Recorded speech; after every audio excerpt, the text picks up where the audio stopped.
मेरा एक दोस्त विशाल, जो कि एक आत्मनिर्भर व्यक्ति है, घर में सारी परेशानियों को देखकर उसने एक दिन फैसला किया कि वो नौकरी के लिए अब बाहर जाएगा।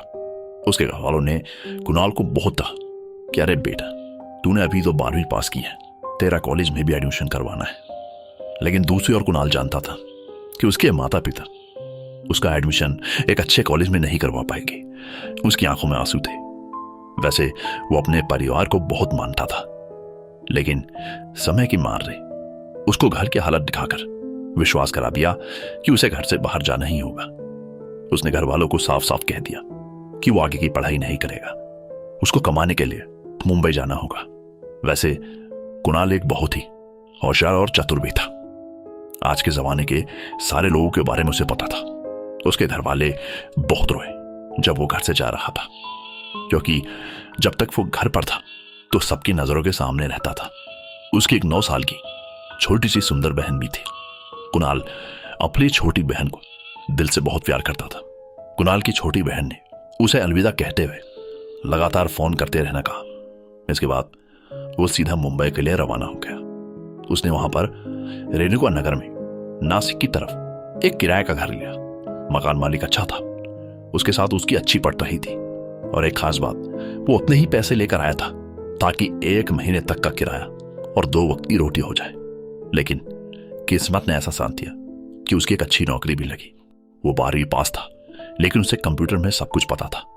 बस इसी के चलते उसको एक अच्छी नौकरी मिली। धीरे धीरे महीने बीतते गए। उसके काम को देखकर बॉस ने उसको प्रमोशन भी दिया, जिसके बाद उसने एक नई बाइक ली। कुणाल बहुत खुश था। उसकी कंपनी मखमलाबाद के साइड के।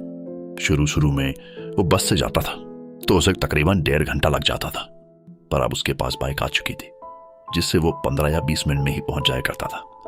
वो अक्सर कंपनी से घर आने के बाद शाम को अपने घर पर बात किया करता था। उसने अपनी पहली कमाई घर वालों को भी दी, जिससे वो बहुत खुश हुए। कुणाल खुद पर गर्व करने लगा। उसे एक बड़ी मोटिवेशनल फीलिंग आने लगी। दोस्तों, यहां तक सब कुछ ठीक चल रहा था। फिर एक दिन उसने ये तय किया कि वो कल रात को नाइट आउट करेगा। वो रात को अलग अलग जगह एक्सप्लोर करेगा और पूरा एंजॉय लेगा। कहीं ना कहीं कुणाल को ट्रैवलिंग का बहुत शौक था, पर एक अच्छी बात भी थी, कुणाल किसी भी प्रकार का नशा नहीं करता था। पर खैर, सुबह उठते ही उसने अपने लंच के लिए कुछ रोटियां बनाई, जो कि उसको उसकी माँ ने सिखाई थी, ताकि कभी भी जिंदगी में अकेला रहना पड़े तो वो खुद से खाना बना सके। उसने सोच लिया था कि वो शाम को बाहर ही खाना खाएगा। उसने दरवाजे को अच्छे से लॉक किया और अपनी कंपनी के लिए निकल गया। आज काम बहुत ज्यादा था, जिस कारण उसको रात को कंपनी में ही रुकना पड़ा। रात भर काम करते करना उसकी कब आंखें लगे उसे नहीं पता चला। सपने में उसने देखा कि एक अजीब सा साया, जो कि पूरा काला था, उसके बाल जमीन को छू रहे थे और सर नीचे झुका हुआ था। चेहरा बहुत काला था और आंखें बहुत बड़ी सी थी, जो कि बहुत लाल थी। वो साया कुणाल के दरवाजे पर कुणाल का गेट नॉक कर रहा था। पूरे समय उसका सर यूं ही झुका रहा। इसके बाद धीरे धीरे उसने अपना सर ऊपर किया। यकीन मानिए, जैसे ही उसने अपना पूरा सर ऊपर किया तो वो अचानक दीवार के आर पार हो गया। उसी वक्त कुणाल तुरंत उठा। उस वक्त वो पसीने से लथपथ था। रात के 11:30 हो चुके थे। उस वक्त 4 या 5 लोग ही कंपनी में थे। बाकी लोगों ने जब कुणाल को झटके से उठते हुए देखा तो उससे कहने लगे कि अबे तू तो सो रहा है, वो तो शुक्र है कि आज बॉस रुका नहीं, वरना तेरी ऐसी हालत देखकर तुझे पक्का डांटता। कुणाल चुपचाप उठकर पानी वगैरह पीकर सोचने लगा कि अभी जो कुछ भी हुआ, आखिर वो सब क्या था। ये ऐसा सपना उसे क्यों आया।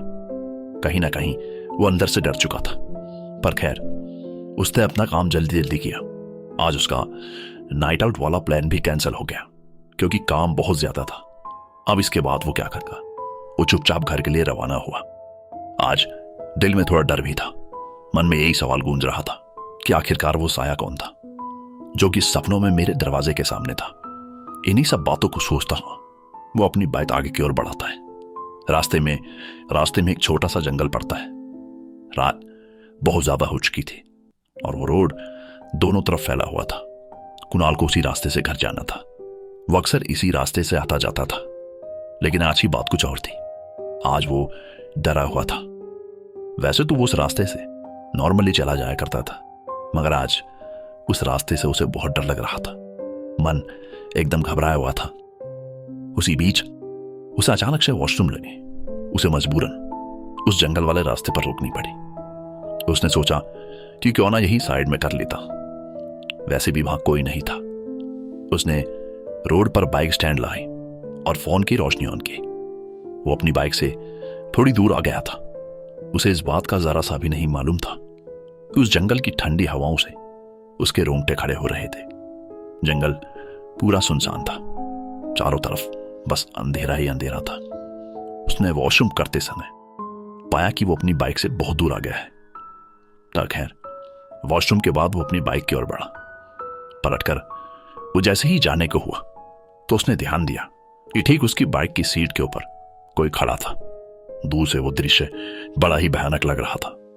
इतने सुनसान रास्ते पर यह साया अचानक कहां से आ गया? कुणाल ये सब देखकर पूरी तरह से डर गया, मगर जैसे तैसे हिम्मत जुटाकर वो अपनी बाइक की तरफ गया। उसने अपनी रफ्तार बढ़ाई, पर अचानक वो नीचे गिर गया। उसने धीरे धीरे आंखें खोली, पर उसे सब कुछ धुंधला था।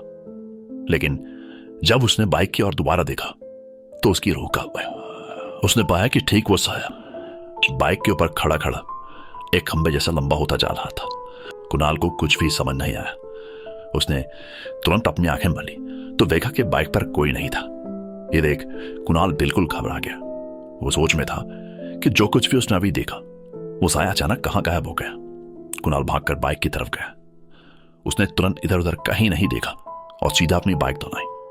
वो पूरे रास्ते बस एक ही सवाल करता रहा कि पीछे नहीं देखना। लेकिन हैरान कर देने वाली बात तो ये थी कि जो रास्ता 15 से 20 मिनट का था, अब वो 1 घंटे में तब्दील हो चुका था। कुणाल को कुछ भी समझ में नहीं आया। वो सिर्फ सामने की तरफ देखा, बाइक चलाने पर ही ध्यान देता रहा। वो एकदम हताश हो गया क्योंकि जंगल वाली ये रोड खत्म ही नहीं हो रही थी। कुणाल ने आंखें काल गलती से पीछे देखा। उसने पाया कि वही अजीब सा साया अपना एक एक कदम आगे बढ़ा रहा था। लेकिन हैरानी की बात तो यह थी कि उसका एक एक कदम कम से कम 20 कदमों के बराबर था। कुणाल मन ही मन रो रहा था। उसी वक्त उसके जहन में भगवद गीता आई, जिसे वो अक्सर पढ़ा करता था। वो ठीक उसकी छोटी बहन ने उसे दी थी। उसने ध्यान दिया कि आज उसके बैग में उसकी भगवद गीता की किताब नहीं थी। उस किताब को तो अपने किराए वाले मकान में ही छोड़कर आया था, क्योंकि वो आज नाइट आउट पर जाने वाला था। पर कुणाल को मन ही मन गीता के श्लोक याद थे। उसने तुरंत ही वो श्लोक याद किए। उसके अंदर एक अजीब सी एनर्जी सी आई। लेकिन उसने एक तरफ यह भी पाया कि वो रास्ता खत्म नहीं हो पा रहा था। पर वो रास्ता अचानक से एक बाजार में तब्दील हो गया। ठीक वहां पर एक मंदिर भी था। कुणाल उसे देखकर बहुत खुश था। मन ही मन वो भगवान को धन्यवाद कहने लगा। कुणाल ने तुरंत ही बाइक को मंदिर की ओर लगाया। अंदर जाकर उसने भगवान को दिल से याद किया। ऐसा लगा मानो जैसे कोई इंसान किसी चीज के बारे में सोचता हो और वही चीज उसके सामने आ गई हो। अब दोस्तों आते इस कहानी के निष्कर्ष पे। आखिरकार कुणाल के साथ ये जो कुछ भी हुआ उसके बारे में कुणाल को कुछ भी नहीं पता। यहां तक कि मैं ये भी जानता हूं कि इसके बारे में आप लोगों को भी कुछ भी नहीं पता। ताकि बाकी बात रही कुणाल की कहानी की। अब आप ये सोच रहे होंगे कि पूरा रास्ता इतना लंबा कैसे हो गया, जबकि वो उस रास्ते से डेली अप डाउन करता था। यहां पर दोस्तों मैं आपको एक बात क्लियर कर दूं। जब वो ऑफिस से निकला तब रात बहुत ज्यादा हो चुकी थी।